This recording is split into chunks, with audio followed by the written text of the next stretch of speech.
Okay, isang pagpalang araw sa ating lahat muli, mga kapatid. Ito po ang inyong kapatid na patuloy na babahagi muli sa atin ng ating ng salita ng Diyos.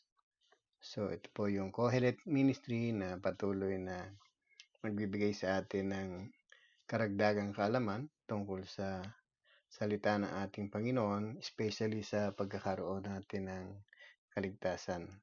So, last meeting ay pinag-aralan natin yung response ng isang mga makasalanan sa Diyos na siyang nagbigay sa atin ng kaligtasan.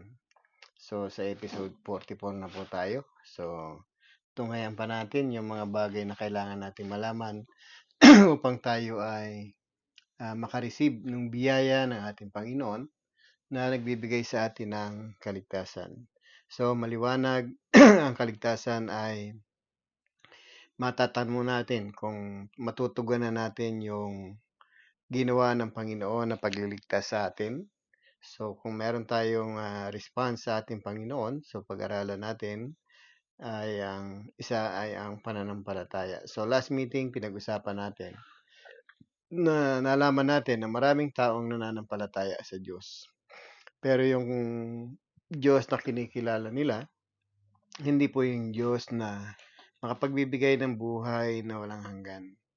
Kaya nga yung pananampalatayang nakatuon sa Diyos, ito po yung pananampalataya na may kaligtasan. Kaya nga po sa ating sinisigurado natin at tayo po ay namulat sa maraming katuruan na hindi natin nabe-verified kung ito ba ay tama o hindi. So sa pamamagitan ng pag-aaral ng salita ng Diyos, ang Biblia mismo ang siyang nagpapatunay at ito rin ang paraan para makilala natin yung tunay na Diyos na dapat nating sinasampalatayanan. At nakapag-aralan natin last meeting, ito yung God the Creator and God the Savior. So, ang Diyos ang dapat ang sinasampalatayan natin. So, yung maraming relihiyon na sumasampalataya sa Diyos nila, hindi natin masabi kung ito ba yung Diyos na talagang Creator o ito ba yung Diyos na Savior. So, anuman ang kanilang pananalig, ang dapat sa atin bilang nais maligtas, ay tama natin yung ating pananampalataya. So, yung pananampalatayang makapagliligtas. Kaya nga ang pananampalataya ay nagsisimula yan sa pakikinig. At ito yung responsibility ng isang taong gustong magkaroon ng kaligtasan. Yung makinig sa aral tungkol sa ating Panginoon.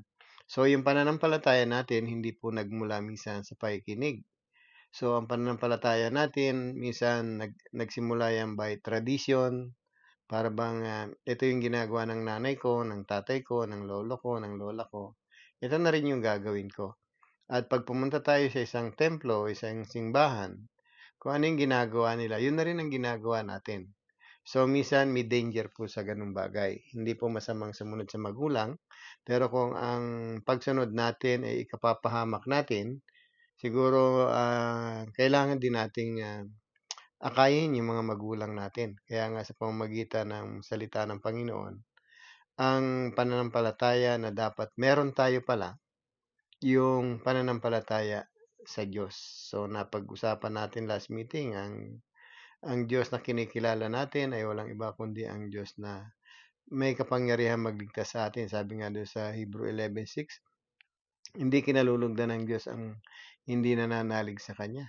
Ang taong nananalig sa Kanya ay dapat maniwalang may Diyos na siyang nagbibigay ng gantimpala sa sino mang lumalapit sa Kanya. So, minsan ang pananampalataya ng mga tao ay inaabangan lang nila na lumapit sa kanila. Pero ang ating palang responsibility ay lumapit sa Diyos o hanapin ang Diyos. Kaya nga gusto natin ba na makikita yung mga instruction ng Panginoon para tayo ay makapanampalataya.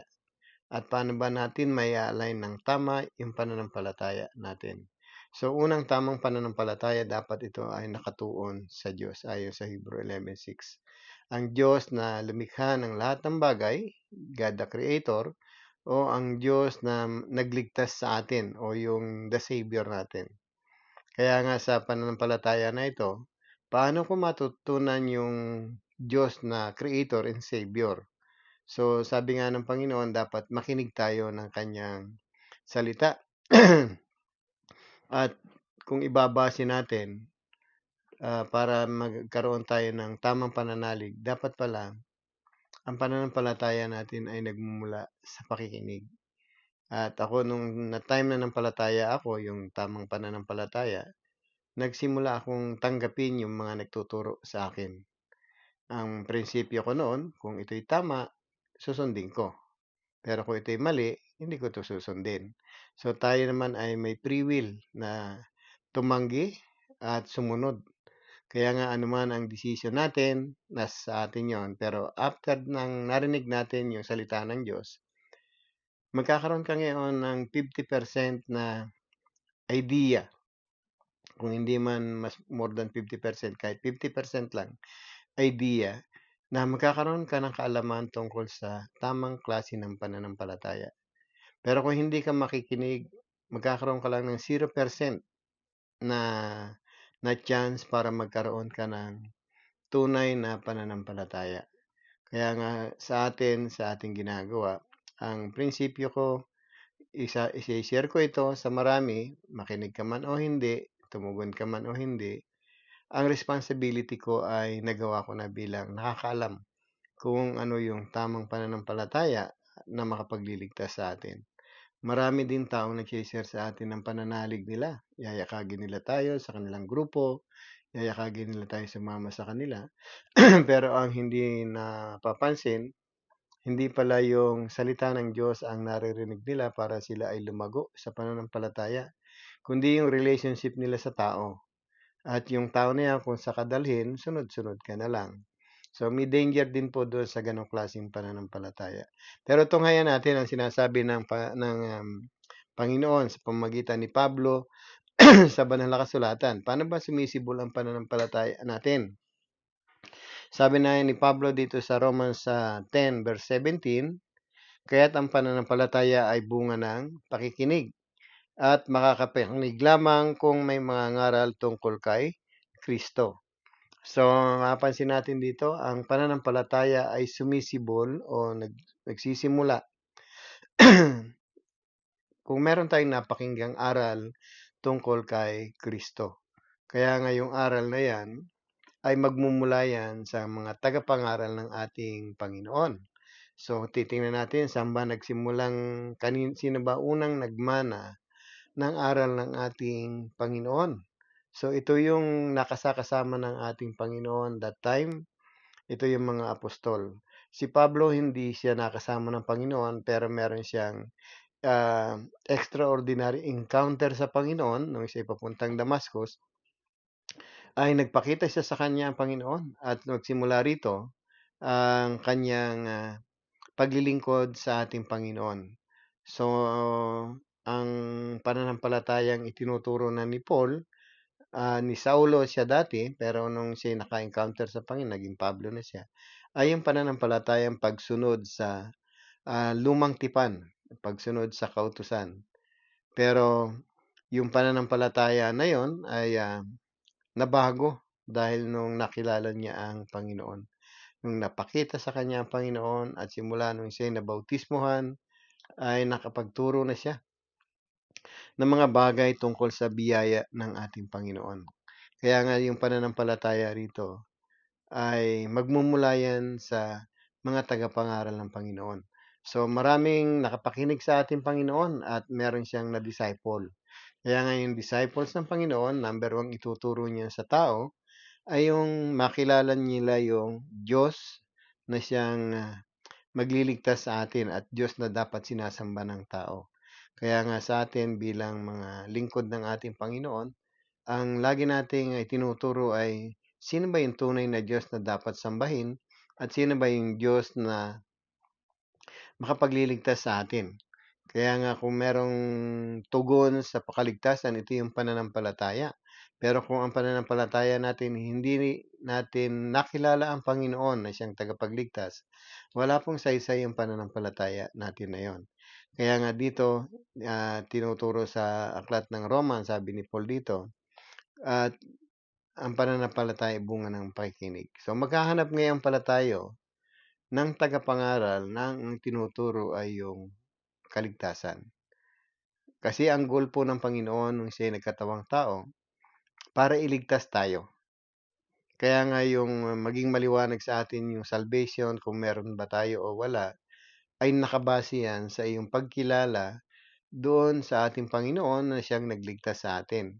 Kaya kung meron tayong narinig na aral tungkol sa Kanya, ang magiging ah, magiging aksyon natin dito ay makinig doon sa ating Panginoon o makasunod doon sa ating Panginoon. Kaya nga minsan sabi ng Panginoon, hindi lahat ng tumatawag sa akin Panginoon, Panginoon ay papasok sa karya ng langit, kundi yun lamang tumutupad sa kalooban ng kanyang amang nasa langit. Kaya nga kung merong itinuturo ang Panginoon dito, yung tungkol sa kanya, ano ba yung dapat kong gawin para matupad ko yung sinasabi o yung kalooban ng ating Diyos. Kaya nga kung ang pananampalataya natin ay nakabase ayon sa pakikinig, makikilala natin si Jesus. Kaya nga ang sabi rito, kaya nga't ang pananampalataya ay bunga ng pakikinig at makakapakinig lamang kung may mangangaral tungkol kay Kristo. So, naka-specific dito kung kaninong aral ang ating pakikinggan. Yung aral tungkol sa ating Panginoon. So, maraming nangangaral sa sanlibutan ay hindi nakatuon sa ating Panginoon. So, for example, yung mga nasa maraming religious leader o religious group sa India, yung mga Hindu, mga Urdu, marami silang yung mga paniniwala nila ay hindi nakatuon sa ating Panginoon. Pero nagtuturo sila ng pananampalataya, pero hindi nakatuon sa Panginoon.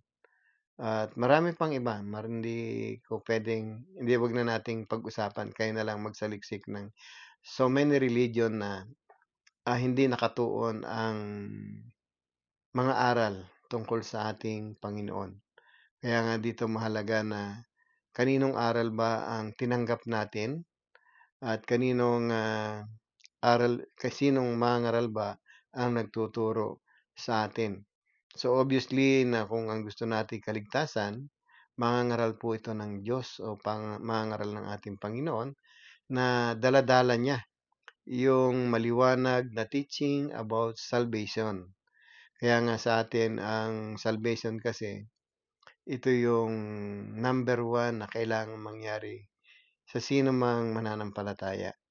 At ang gusto ng Diyos sa atin, tayong lahat, makasalanan man tayo, saan man dako tayo naroon, ang gusto niya lahat tayo ay maligtas. Kaya nga yung Great Commission, ipangaral nyo aralan nyo, gawin nyo alagad ko ang lahat ng bansa. Ibig sabihin doon. Ibig sabihin, aralan ang lahat ng bansa. Kaya nga sa panahon natin ngayon, hindi natin magawa ito kasi nga may mga restriction tayo, minsan malayo tayo sa isang lugar. Pero sa pamamagitan ng ganitong sitwasyon, minsan magagawa natin. Saan man lupalop kayo naroroon at kung naririnig nyo ang tinig na ito, so pwede tayong makabahagi doon sa pananampalataya na itinuturo ng banal na kasulatan sa pamamagitan ng pananampalataya sa ating Panginoon. Kaya nga kung tayo ay naririto ngayon sa ibang lugar, wala kang makitang mahangaral sa paligid natin na sa ating Panginoon. So, siguro pwede nating saliksikin sa mga internet. Sino ba yung nangangaral tungkol kay Jesus? Para magkaroon ako ng pananampalataya. Kaya nga, dito mahalaga yung pakikinig. Tandaan natin, sa pakikinig, doon tayo unang natututo. Ano man meron tayo sa buhay, ano man ang natapos natin, saan man tayo nakarating, ang lahat ng yan ay nagsimula lamang sa iyong pakikinig. At yung napakinggan na yon ay iyong pinaniwalaan. At kung bakit tayo mayroong mga prinsipyo ngayon sa buhay, meron tayong napakinggan na pinaniniwalaan natin. Kaya nga kung ang usapin natin ay kaligtasan o pananampalataya, so dapat yung aral ng Panginoon ang ating nakikinig o yung napapakinggan. At meron nga dito sinasabi sa John, second John o ikalawang sulat ni John, sabi nga rito, basahin ko lang, verse 8 hanggang 11. Sabi rito, ito isang payo ni Juan sa mga taong mga mananampalataya na. Ang sabi rito, mag-ingat kayo upang wag mawala ang inyong pinagpaguran, kundi lubusan yung kamtan ang gantimpala. So ano ba yung pinagtaguran na tinutukoy dito? Yung pagtitiis natin, pagsunod sa ating pananalig sa ating Panginoon. At sabi rito, sa verse 9, ang hindi nananatili sa turo ni Kristo, kundi nagdaragdag dito ay hindi pinananahanan ng Diyos. Ang sinumang nananatili sa turo ni Kristo ay pinananahanan ng Ama at ng Anak. Ang sinumang dumating sa inyo na iba ang turo, ang dala, ay huwag niyong tanggapin sa inyong bahay, ni huwag niyo rin siyang batiin, sapagkat ang bumabati sa kanya ay nagiging kaisa sa kanyang masamang gawain. So imagine niyo itong paalala sa atin ni John the Apostle. Kailangan pala nating manatili sa turo ng Panginoong Hesukristo. At huwag tayong magdaragdag. At kapag ginawa raw natin yun, hindi tayo pinananahanan ng Ama at ng Anak. So imagine natin yung sincerity ng pagkakaroon ng kaligtasan. Hindi ka pala pwedeng kung kani-kanino ka nakikinig o kani-kaninong aral meron tayong ina-adapt. Dapat pala ay turo ng ating Panginoon. So kung magsasaliksik tayo ng banal na kasulatan, so talagang marami tayong makikitang turo ng Panginoon. At kung hindi tayo magsasaliksik ng kasulatan, hindi natin ito matatagpuan. At sa dami ng turo ng Panginoon, imposibleng hindi ka makasunod sa Kanya. Kaya nga kung tayo ay hindi interesado sa kaligtasan, talagang wala kang gagawin sa buhay, kundi mag-intay na lang. Pero ang pananampalataya ay binibigay ng Panginoon yung reward sa sino mang humahanap sa Kanya. At ang reward na yon ay walang iba kundi ang kaligtasan. Kaya nga sabi ni Jan, mag-ingat kayo na mawala ang iyong pinagpaguran. So mag-ingat tayo, baka tayo ang pananalig natin ay nalilipat na, hindi sa Diyos at hindi sa aral ng ating Panginoon. Pag sinabing aral ng Panginoon, ito yung mga bagay na itinuturo niya para tayo ay tamang klaseng pananampalataya. Sa verse 10 niya, sabi rito, kung sino man dumating sa inyo na ibang turo ang dala, ay huwag niyong tanggapin sa inyong bahay, ni huwag niyong batiin. So, masama pala yung tinatanggap natin yung mga maling mga ngaral. Kaya nga sa atin, magsusuri tayo ngayon. Yung bang tagapangaral na dumating sa akin na mistulang maamo, nakabihis na maayos, ang daladala ba nito ay aral ng Panginoon o hindi? So, marirealize natin yun kung aral ng Panginoon. Kasi ang aral po ng Panginoon, nagre-result ng malinaw na kaligtasan. At minsan, hindi natin namamalayan yung tama at mali, yung totoo o isang huwad na aral. Hindi natin madedetermine yan hanggat hindi po tayo nag-aaral ng salita ng Diyos. Personally, magbasa po tayo. Kasi kung tayo makikinig lang at hindi natin ito sasaliksikin dahil sa magandang ayos o bihis ng mga ngaral natin o dahil siya ay maamong parang tupa na nagsasalita sa atin, posible tayong maniwala sa kanya kahit hindi yun ang nakasulat na dapat mong gawin. Kaya nga mga kapatid, kung tayo po ay mananalig sa ating Panginoon, dapat sana nagsisimula ito sa pakikinig ng aral ng ating Panginoon. So, hindi lamang dapat pinapakinggan natin. Paano ba natin mapapatunayan yung ating pananampalataya ay tama? So, sa Santiago, basahin natin. Kasi marami pong pananampalataya talaga na umiiral sa sanlibutan ito. Kaya nga sabi ko nga kung tayo ay mananampalataya, siguraduhin natin na ito ay tama. Kasi hindi po dapat ordinaryong pananaligla ang meron tayo.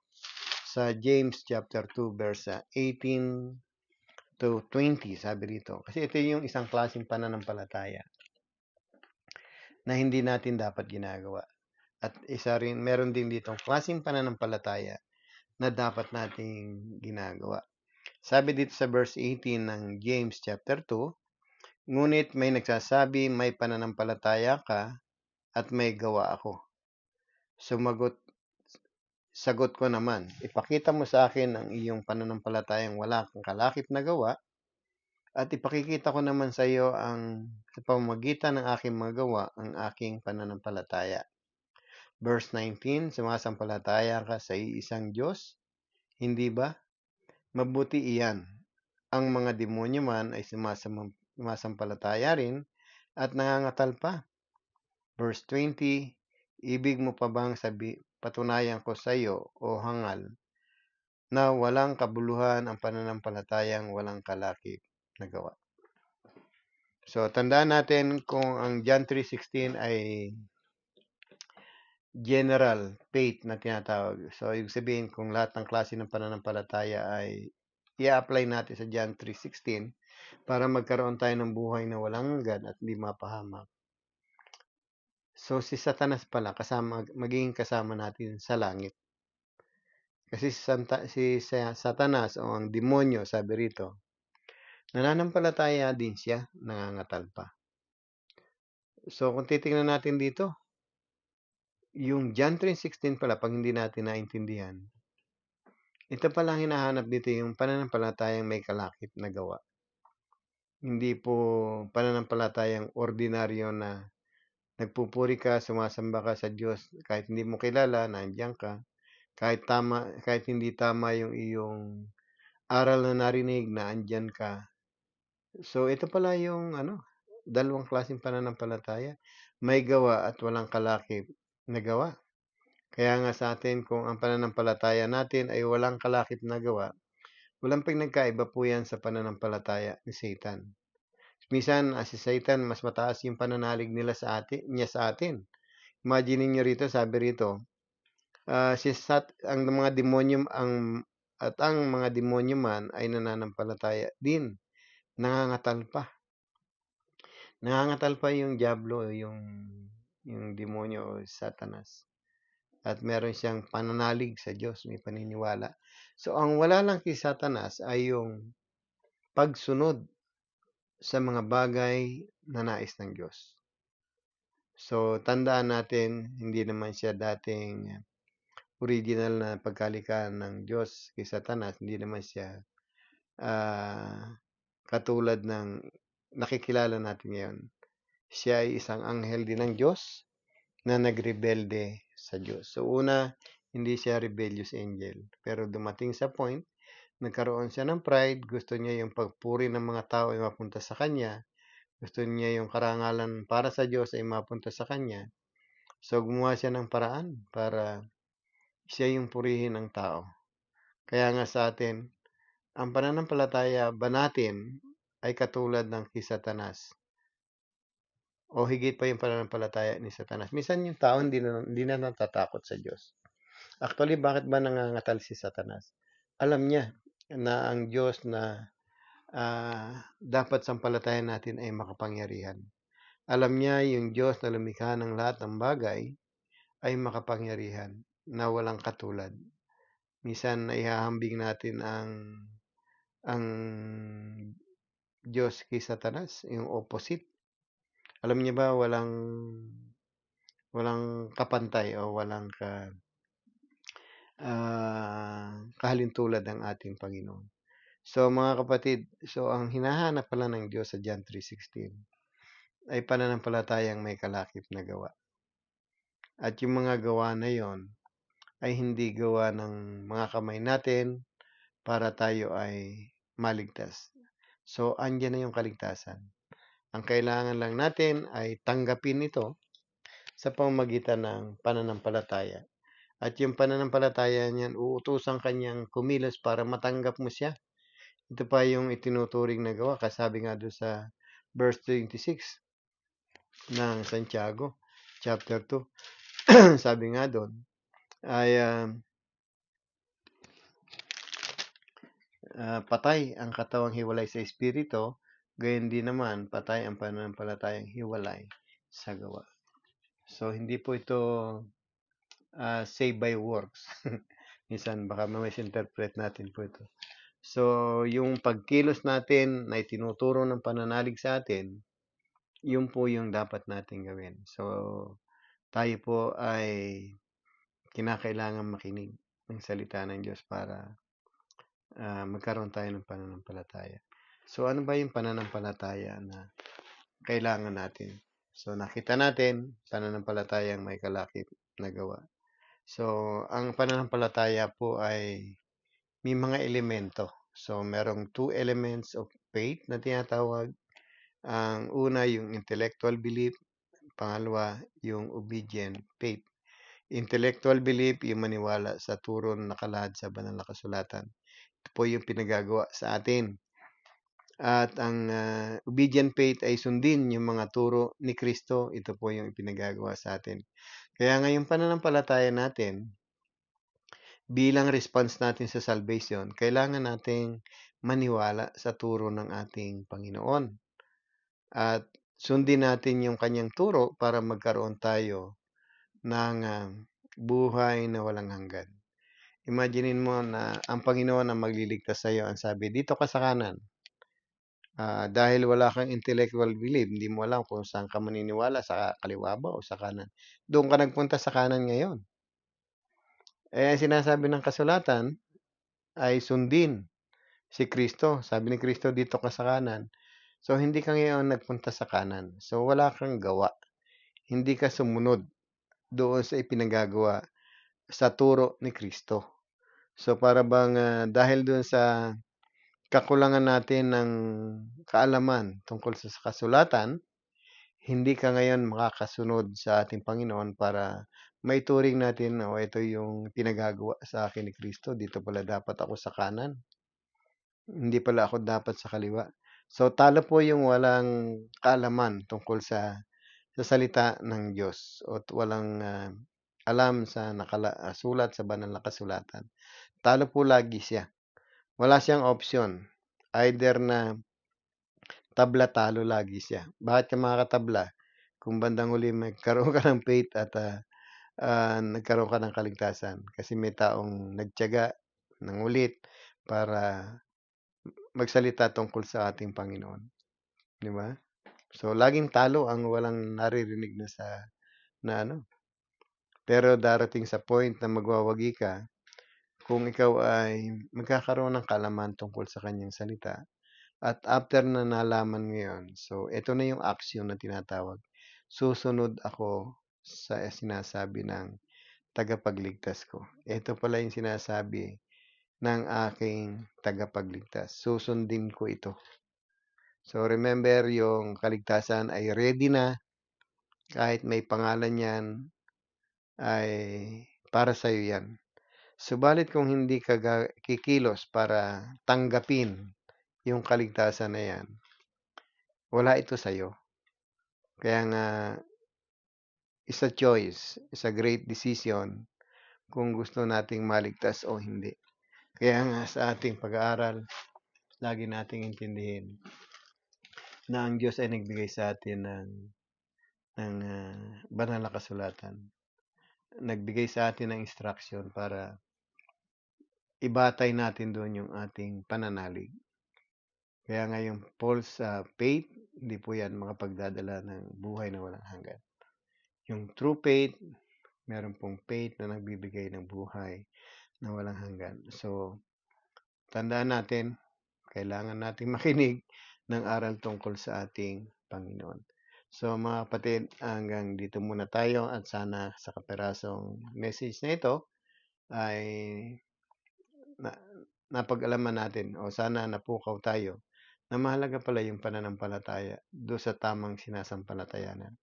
At para makasigurado tayo sa ating pananampalataya, kailangan pala nating makinig doon sa tagapangaral ng ating Panginoon na ang ituturo sa atin ay yung pagkakaroon ng buhay na walang hanggan. So, ang pananampalatayang may gawa ang siyang makapagliligtas pala sa atin at walang magagawa ang pananampalatayang walang kalakip na gawa.